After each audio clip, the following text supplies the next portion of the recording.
नमस्कार दोस्तों, स्वागत है आप सभी का आपके अपने यूट्यूब चैनल बाबा टॉप ज्ञान नामक पर। तो आज हम यहाँ पर सीईटी 2024 और ग्रेजुएशन लेवल तो जैसे एग्जाम हो गया है। अब अपन 12th लेवल के एग्जाम के बारे में देखेंगे। तो आपकी स्क्रीन पर पहला प्रश्न है कि निम्नलिखित में ग्रीन हाउस गैस कौन सी नहीं है। ध्यान रखना, पीछे ध्यान से पढ़ना, नहीं है पूछा है तो आपको बताना है कौन सी नहीं है। तो आप सभी जानते हैं कि ग्रीन हाउस गैस कौन सी नहीं है। आप सभी जानते हैं नाइट्रोजन नहीं है। कौन सी नहीं है? नाइट्रोजन नहीं है। आप सभी को पता है कि नाइट्रोजन नहीं है। और इसमें ध्यान रखना, मीथेन शामिल होती है, नाइट्रस ऑक्साइड शामिल होता है और कार्बन डाइऑक्साइड शामिल होता है। इसमें एक CFC भी शामिल होता है, ये भी ध्यान रखना आप, CFC भी शामिल होता है। ओके, तो दूसरे क्वेश्चन की ओर बढ़ते हैं। दूसरा क्वेश्चन है अपना, चंद्रयान 2 के लैंडर का नाम क्या है। आपको बताना है कि चंद्रयान 2 के लैंडर का नाम क्या है। तो आप सभी को पता है कि चंद्रयान 2 के लैंडर का नाम क्या है। तो उसका नाम है विक्रम। क्या नाम है? विक्रम। इसको कब लॉन्च किया गया था? चंद्रयान 2 को कब लॉन्च किया गया था? या ध्यान रखना, 22 जुलाई को। कब लॉन्च किया गया था? 22 जुलाई 2019 को। ये आपको ध्यान रखना है। और कहाँ से? श्री हरिकोटा छत्तीस धवन अंतरिक्ष केंद्र से। आपको ये भी ध्यान रखना है, ठीक है। और इसके जो लॉन्चर का नाम था वो SLV था, SLV-3। तो तीसरा क्वेश्चन देखते हैं अब अपना। आपका राइट आंसर हो जाएगा सी। इसमें तो कौन सा हो जाएगा? सी। अब तीसरा क्वेश्चन देखते हैं। तीसरा क्वेश्चन है आपका, भारतीय कोविड-19 वैक्सीन कोविशील्ड और कोवैक्सीन को संग्रहित करने के लिए आवश्यक ताप प्रकाश कितना है। ये पूछा है कि सीधी सी बात है, कोविशील्ड और कोवैक्सीन को संग्रहित करने के लिए मिनिमम ताप कितना है, आवश्यक ताप कितना होता है। तो आपको बताना आवश्यक ताप कितना होता है। तो ये होता है, कितना होता है, सॉरी, ये आपका आवश्यक ताप होता है 2.8, 2 या 2 से 8 तक। कितना होता है? 2 से 8 तक, ठीक है। तीसरा क्वेश्चन देखते हैं।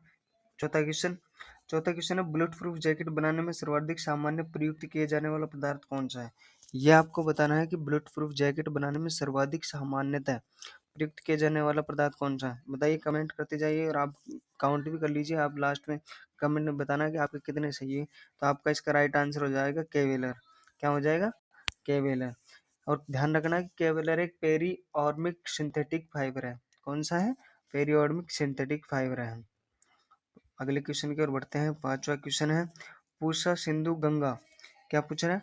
पूसा सिंधु गंगा किस फसल की प्रमुख किस्में हैं? किस फसल की प्रमुख किस्में हैं? तो ये आपको बताना है कि पूसा सिंधु गंगा किस फसल की प्रमुख किस्म है। तो ये आपकी हो जाएगी, किसकी हो जाएगी? बताओ आप, देखा, ये आपकी हो जाएगी गेहूं की। किसकी हो जाएगी? गेहूं की। और आपको क्या क्या पढ़ के जाना है? धान की प्रमुख फसल पढ़ के जानी है, चने की पढ़ के जानी है और मैसूर की पढ़ के जानी है।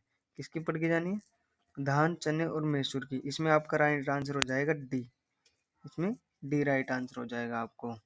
धान की किस्म होती है एक, या ध्यान रखना आप कि पूसा पूसा होती है और 667 होती है, ठीक है। छठा क्वेश्चन देखते हैं। छठा क्वेश्चन है, पहाड़ पर चढ़ता हुआ व्यक्ति आगे की ओर क्यों झुक जाता है। ये आपको बताना है कि पहाड़ पर चढ़ता हुआ व्यक्ति आगे की ओर क्यों झुक जाता है। ये आपको पता है, ये बल से संबंधित है। किससे? बल से संबंधित है। तो इसका आंसर बताओ आप, क्या होगा? ए थकान के कारण। आप बताओ क्या होगा? ए थकान के कारण, बी वेग अधिक होने के कारण, सी स्थायित्व बढ़ने के कारण, या डी धार्मिक मान्यताओं के कारण। देखिए, ये डी नहीं होगा और ए भी नहीं होगा, तो कौन सा होगा? स्थायित्व बढ़ने के कारण। आपका राइट आंसर क्या हो जाएगा? आपका राइट आंसर हो जाएगा सी, स्थायित्व बढ़ने के कारण। सातवां क्वेश्चन देखते हैं। सातवां क्वेश्चन है, मानव शरीर में ग्लूकोज इस रूप में संग्रहित होता है। यानी ये पूछ रहा है ग्लूकोज किस रूप में संग्रहित होता है मानव शरीर में। मानव शरीर में ग्लूकोज किस रूप में संग्रहित होता है। तो आप सभी को पता है कि मानव शरीर में ग्लूकोज किस रूप में होता है। बताइए, ये होता है ग्लाइकोजन के रूप में। आपका राइट आंसर बी हो जाएगा। किसके रूप में? ग्लाइकोजन के रूप में, ठीक है। अगला क्वेश्चन देखते हैं। आठवां आठवां है कि निम्नलिखित में से कौन सी सब्जी मूल यानी कि जड़ नहीं है। क्या बताना? मूल जड़ नहीं है। तो आपको पता है कि इसमें गाजर तो एक जड़ है, तो मतलब ये आंसर नहीं होगा। शलजम भी एक जड़ है, ये भी आंसर नहीं होगा। और मूली भी एक जड़ है, तो ये भी आंसर नहीं होगा। आपका राइट आंसर हो जाएगा आलू। कौन सा? A option. आपका ए ऑप्शन राइट आंसर हो जाएगा, ठीक है।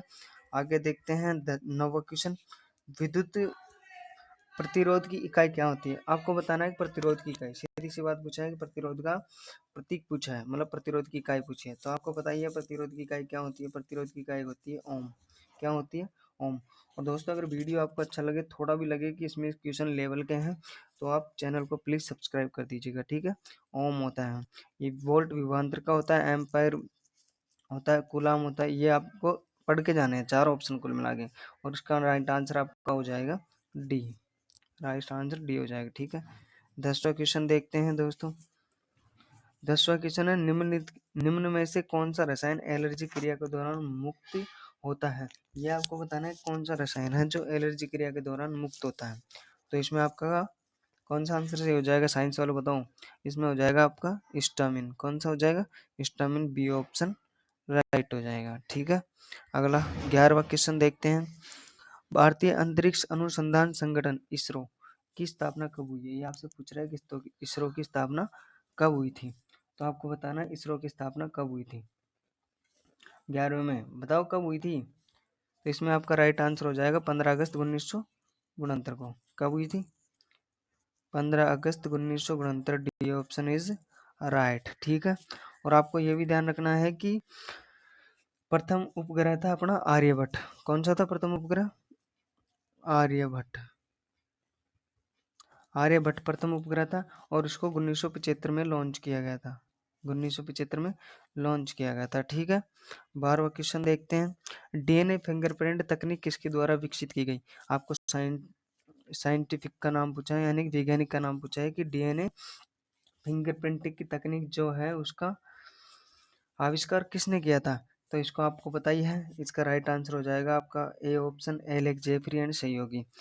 ये कहाँ का था? ये आपको एलेक्स जेफरी कहाँ का था ये भी ध्यान रखना है। ये ब्रिटिश का था। कहाँ का था? ब्रिटिश। एक कॉलेज का नाम है, उसका नाम है लिस, क्या नाम है? लिसरेक्टर। लिसरेक्टर कॉलेज का है, ठीक है। ये आपको ध्यान रखना है। 13वां क्वेश्चन देखते हैं। निम्न में से कौन सा हिमन रक्षी की तरह उपयोग में नहीं आता है? क्या पूछा है? ये ध्यान रखना कि नहीं आता है। ये लास्ट में थोड़ा सा ये आप नहीं पढ़ते हो कि नहीं आता है पूछा है। हिमन रक्षी नहीं होता है। तो आपको बताना, बताइए कौन सा होगा? ए सुक्रोज, या बी DMSO, या सी ग्लिसरॉल, या फिर डी सोडियम हाइपोक्लोराइड। तो बताओ कौन सा होगा। तो हिमन रक्षी कौन सा नहीं है? तो आपका हो जाएगा इसमें right answer D, sodium hypochloride. D आपका राइट आंसर हो जाएगा, ओके। अब देखिए अगला क्वेश्चन 14वां। निम्न में से कौन सी तरंग सामान्यतः टीवी के रिमोट कंट्रोल के द्वारा उपयोग में ली जाती है? ये तो आप सभी को पता ही होगा कौन सी ली जाती है। तो बताइए कौन सी ली जाती है, जल्दी बताओ। रेडियो तरंगे, पराबैंगनी तरंगे, अवरक्त तरंगे, या अल्ट्रासोनिक तरंगे? बताओ। इसमें आपका राइट आंसर हो जाएगा सी। जिसका भी सी है वो राइट आंसर है, ठीक है। इसमें सी ऑप्शन आपका राइट हो जाएगा। 15वां क्वेश्चन देखते हैं दोस्तों। 15वां क्वेश्चन है, थोड़ा ध्यान से पढ़ना। अपने उड़ान पथ में अवरोधकों की पहचान करने के लिए, ये पूछ रहा है कि जब चमगादड़ उड़ती है तो उसकी पहचान करने के लिए निम्नलिखित तरंगों में से कौन सी एक तरंग का उपयोग करती है? मतलब वो चमगादड़ उड़ते समय बीच में आने वाले अवरोधों के विरुद्ध कौन सी तरंग का उपयोग करती है, ये आपको बताना है। तो बताइए कौन सी तरंग का उपयोग करती है। आप सभी को पता है कौन सी तरंग का उपयोग करती है, प्राश्रव्य तरंगों का। इसमें आपका सी ऑप्शन राइट हो जाएगा, प्राश्रव्य तरंगों का। 16वां क्वेश्चन है। 16वां क्वेश्चन आपका, कौन सी फंगस, क्या पूछा है? फंगस ब्लैक फंगस रोग का कारण है। ब्लैक फंगस रोग का कारण पूछा है, ध्यान रखना रोग भी पूछ रहे हैं। तो आपका इसमें हो जाएगा म्यूकर। कौन सा हो जाएगा? Mucor, A option is right, ठीक है। 17वां क्वेश्चन देखते हैं। निम्नलिखित तत्वों के कौन से समूह में उनके सबसे बाह्यतम कक्ष में क्रमशः 5, 4, 5 और 6 इलेक्ट्रॉन होते हैं? कौन से बाह्यतम कक्ष में क्रमशः 4, 5 और 6 इलेक्ट्रॉन होते हैं? ये आपको बताना है कि वे कौन से समूह हैं जिनके बाह्य कक्ष में 4, 5 और 6 इलेक्ट्रॉन होते हैं। तो आप सभी, अगर आपने थोड़ी बहुत केमिस्ट्री पढ़ी होगी सबको, और सबका आंसर सही होगा ये मेरे को पता है। तो आप बताइए जल्दी से 17 में कौन किस किस किस सही है। तो आपको पता है ये होगा, सिलिकॉन हो जाएगा आपका, नाइट्रोजन हो जाएगा और सल्फर हो जाएगा, ठीक है। आपका डी ऑप्शन राइट हो जाएगा। अगला क्वेश्चन देखते हैं 18वां। 18वां क्वेश्चन देखते हैं, कौन सा वर्ष अंतर्राष्ट्रीय जैव विविधता वर्ष घोषित किया गया था? ये आपको बताना है, कौन सा वर्ष अंतर्राष्ट्रीय जैव विविधता वर्ष घोषित किया गया था। तो इसमें आपका राइट आंसर हो जाएगा सीधा सा कि 2010 को। बी ऑप्शन इज राइट, 2010 को अंतर्राष्ट्रीय जैव विविधता दिवस घोषित किया गया था। 19वां क्वेश्चन देखते हैं, निम्नलिखित में से किस पारिस्थितिक तंत्र में जैव भार का प्रतिलोम पिरामिड देखा जा सकता है? प्रतिलोम का मतलब होता है उल्टा। क्या पूछ रहा है आपसे? प्रतिलोम पूछ रहा है, उल्टा पिरामिड देखा जा सकता है। तो आपको पता है उल्टा किस में देखा जा सकता है? अगर हम पिरामिड आपने देखे होंगे तो देखो, एक तो ये इस प्रकार से होता है, मतलब एक ऊपर होगा, जैसे यहाँ नीचे घास हो गई, फिर घास को खाने वाले चूहे हो गए, इस प्रकार से होता है। और एक होता है इस प्रकार से। ये पूछा गया कि आप इस प्रकार से किसमें हो सकता है, तो आप बताओ इस प्रकार से किसमें हो सकता है? 19वें में आपका राइट आंसर हो जाएगा कौन सा? तालाब। कौन सा हो जाएगा आपका 19वें में राइट आंसर? तालाब। ठीक है, सी ऑप्शन इज राइट। यानी कि तालाब में पाई जाती है घास, उनको खाएंगी फिर मछलियाँ, मछलियों को फिर जैसे बड़े जीव खा जाएंगे, इस प्रकार से। 20वां क्वेश्चन देखिए, 20वां क्वेश्चन है आपका, मोबाइल संचार की 4G तकनीक, 4G अब तो 5G आ गया, 5G तकनीक में जी अक्षर निम्नलिखित में से किस शब्द हेतु प्रयुक्त किया जाता है? तो ये तो आप सभी को पता है किस शब्द के लिए प्रयुक्त किया जाता है। ये किया जाता है आपकी जनरेशन के लिए, डी ऑप्शन इज राइट। किसके लिए किया जाता है? जनरेशन के लिए। 21वां क्वेश्चन देखिए, बहुत शानदार क्वेश्चन है, मानव शरीर में कौन सा अमीनो अम्ल साइनिन या नियासिन में परिवर्तित होता है? ये पूछ रहा है कि मानव शरीर में कौन सा अमीनो अम्ल नियासिन में परिवर्तित होता है? नियासिन में परिवर्तित कौन सा होता है नियासिन में? तो ये आपको बताना है। तो वो होता है आपका ट्रिप्टोफैन। कौन सा होता है? C option is right, tryptophan होता है। कौन सा होता है? ट्रिप्टोफैन। 21वां क्वेश्चन है, गल ग्रंथि, कौन सा? गल ग्रंथि यानी थायराइड का क्या कार्य है? ये आपसे थायराइड का कार्य पूछा है। थायराइड का कार्य बताना है आपको, क्या कार्य है थायराइड का? ए है रक्तचाप को नियंत्रित करना, बी प्रजनन प्रणाली नियंत्रित करना, और सी है उपापचय क्रिया का नियंत्रण करना, और डी है रोग प्रतिरोधक क्षमता को बढ़ाना। तो आपका राइट आंसर हो जाएगा इसमें सी। क्या हो जाएगा दोस्तों? सी। सी आपका राइट आंसर हो जाएगा, उपापचय का नियंत्रण करना। ठीक है, 23वां क्वेश्चन देखते हैं, निम्नलिखित में से कौन सा कथन कंप्यूटर की विशेषताओं की सही व्याख्या नहीं करता है? ये आपको वो कथन बताना है कि जो कंप्यूटर की विशेषता की सही व्याख्या नहीं करता है। कंप्यूटर एक स्वचालित मशीन है जो अपना कार्य स्वयं निर्धारित कर उसे पूर्ण कर देती है। देखो दोस्तों, कंप्यूटर अपना कार्य स्वयं नहीं करता है। ध्यान रखना, जब हम उनको निर्दिष्ट देंगे ना, तभी वो अपना कार्य करता है। तो अपना पहला ही आंसर राइट हो जाएगा, कंप्यूटर कोई भी अपना कार्य स्वयं नहीं करता है। ठीक है, ये ऑप्शन इसमें राइट ऑप्शन हो जाए। बाकी ऑप्शन ऊपर लेते हैं, कंप्यूटर अपना संपूर्ण कार्य बिना किसी त्रुटि के पूर्ण करता है। ठीक है, बिना किसी त्रुटि के ही पूर्ण करता है, क्योंकि वो कंप्यूटराइज है, मतलब वो एक मशीन है। कंप्यूटर को परिणाम में त्रुटि मानवीय त्रुटियों से ही संभव। ठीक है, अगर कोई मानव गलती करेगा तो ये कंप्यूटर गलती करेगा। कंप्यूटर की भंडारण शक्तियों को आवश्यकता अनुसार बढ़ाया जा सकता है या घटाया जा सकता है, ये भी सही है। तो आपका राइट आंसर हो जाएगा इसमें ए। ठीक है दोस्तों, ये आपका राइट आंसर हो जाएगा। 24वां क्वेश्चन देखते हैं,